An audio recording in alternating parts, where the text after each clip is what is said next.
Hi everyone, this is Kit with Chicago Reacts, and do we have a fun video to react to? It's called Casually Explained America.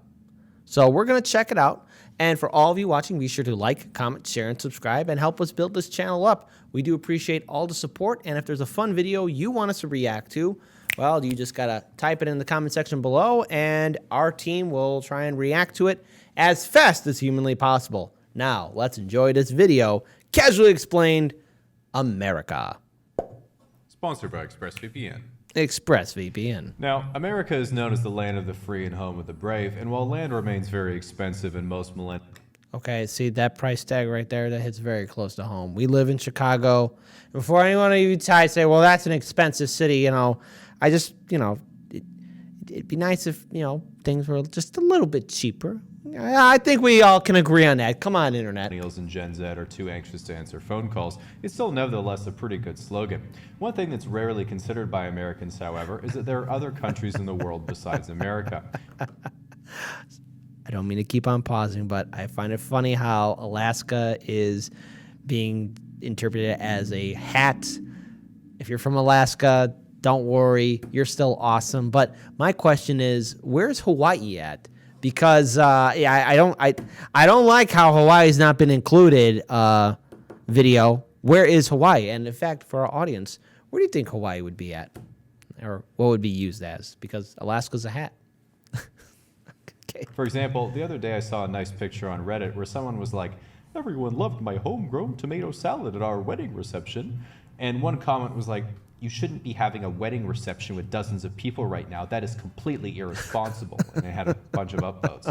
Then a couple hours later, the person responded saying, "I live in New Zealand, but I thought you might have liked to see my tomatoes. I'm sorry." And in a time like this, that really made me think, damn, I wish I was married. And while we're all still envious of New Zealand right now, a lot of people particularly criticize America's response to COVID-19 because 500,000 people have died from a half-assed pandemic response. Okay, so I'm going to be real here. There's somebody that's been close to my family, a personal friend that did pass away from COVID-19.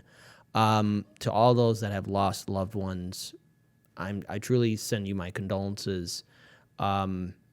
This pandemic should be a wake-up call, but, that's a very serious number, and I wish it never happened, and I do wish we did better. A lot of blame goes around, but maybe we can be better the next time. Heaven forbid there is a next time. But in my opinion, the number would be much higher than 550,000 if they had not locked down at all. And frankly, given the size of the country, it's remarkable that only 583,000 people have died so far. Now, while many consider America to be the greatest country on Earth, this is most only true in terms of nuclear submarines. Nevertheless, America is known for its political democracy. Political democracy, of course, being the belief that if Cyberpunk barely functions on PlayStation, surely it would have worked great on Xbox. It's for this reason one of the most exciting things to absolutely not be a part of is the American political climate. For example, sometimes I go on Twitter to make sure no one has escaped into the real world, and it's always an eye-opening experience because there are really only two types of people on Twitter. On one side, there are the ones that think Trump is the Lord and Savior of God's flat earth, and on the other side are the people who think that denouncing a bottle of syrup relinquishes them from their original white sin. Some academics have suggested this kind of division could lead to a civil war, but in my opinion, as someone who grew up with Xbox Live and a microphone, it's sounding a lot more like a Halo 3 lobby than Fort Sumter 1861. For starters, if there is some type of conflict, it's already a no-brainer who would win. One side collects military-grade firearms as a hobby, and the other side thinks mental illnesses are Poke Badges. Second of all, if you get a kid from California to march to the Deep South, when he sees 3 bedrooms in a yard for $100K, you can be pretty sure he'll be welding trailers, driving a lifted F-150, and banging Joe Exotic real quick. It seems to me if you chop off the two political extremes, basically everyone just wants a good life. But the lives of city-dwelling and rural Americans are so different. Notice on the top photo, what is that? That is my hometown, the city of Chicago. And look, the whole idea of a conflict, it's dumb, it's stupid. That's a waste of time. For all those who say, oh, there's going to be a big conflict between Americans, calm down with your fantasy, okay? Just stop. Like, look, we all want to live a good life. We all want to live our best lives, but we're number one with nuclear submarines. I mean, that's pretty cool. And I'm getting hand shrugs by the whole team. If you want a nuclear submarine, type it in the comment section below. different, of course they're never going to understand each other's perspectives. It's the same story back during the actual Civil War. Even though they were fighting, both the North and the South were ultimately saying the same thing. Black people should be free. Now, one of the craziest things about America is that your drinking age is 21, as opposed to Canada where it's 18 or 19, or Europe when it's whenever you have the balls, or Latin America where laws are just things that police make up when they see a tourist.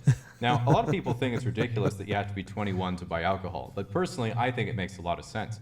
If my neighbor was some 18-year-old kid, and I saw him in the yard dual-wielding akimbo P90s and obliterating a paper cutout of his ex-girlfriend taped to a sandbag, I'd think to myself, well, good thing he isn't drunk.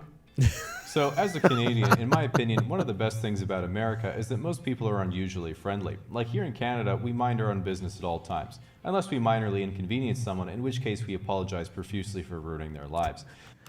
Okay, to our Canadian audience, I really got to ask this. If you are from Canada, please answer this question truthfully and honestly, and no apologies. But do you guys really say sorry a lot? Because I don't know. I think that's just something that's just seen. I don't see Canadians saying that all the time. I mean, if that is the case, type in the comment section below if it is true, because that sounds too far-fetched for me. But in the States, if you stand next to someone for literally any reason, that is permission for them to tell you all about their uninteresting life. So one of my most American experiences was when I went to Disney World and I was waiting in a fairly long line for a churro, and there must have been at least 3 or 4 mobility scooters in front of me with some rather hefty individuals riding them around. Oh my God. And while that makes sense because it's Florida, the part that got me was when another 300-pound dude in a scooter just cut in front of me and was like, "A lot of traffic today." And I was just thinking, traffic? Sir, this is a churro line.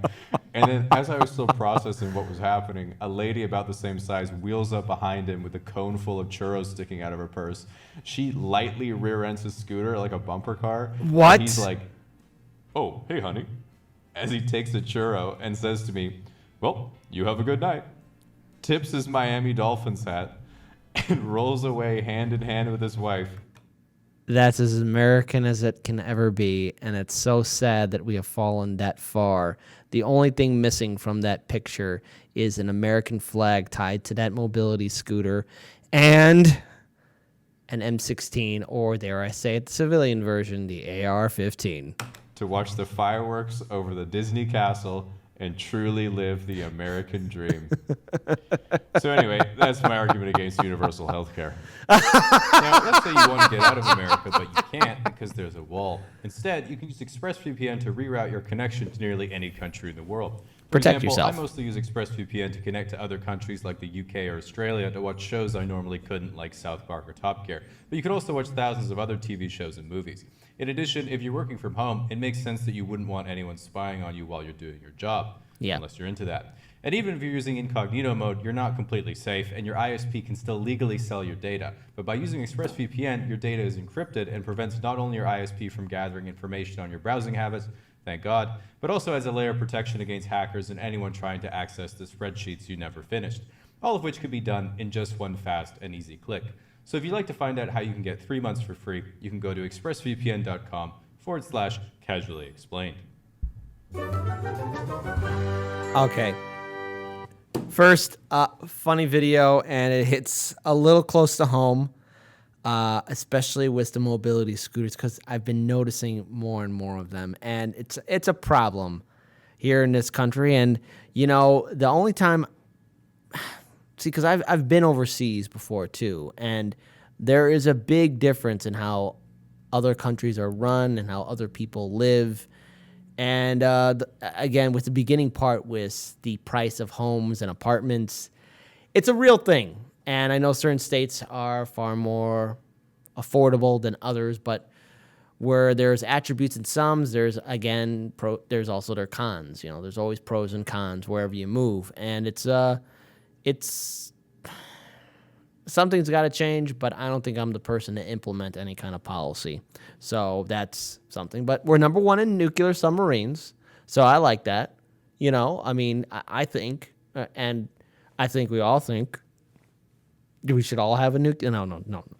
We're not having all nuclear submarines, but I'm glad to that we're seeing a video where it's at least kind of pointing out some of our flaws, some of our own little mistakes here and there. But Nonetheless, entertaining video, and besides that, very informative at the end, especially for ExpressVPN. So if you like Casually Explained, be sure to like, comment, share, and subscribe to his content. Help him build his channel up because, again, he's doing a lot of great work. That was an entertaining video. It was a short video. And again, if there's a fun video you want us to react to, type it in the comment section below, and we will get to it as soon as possible. Take care.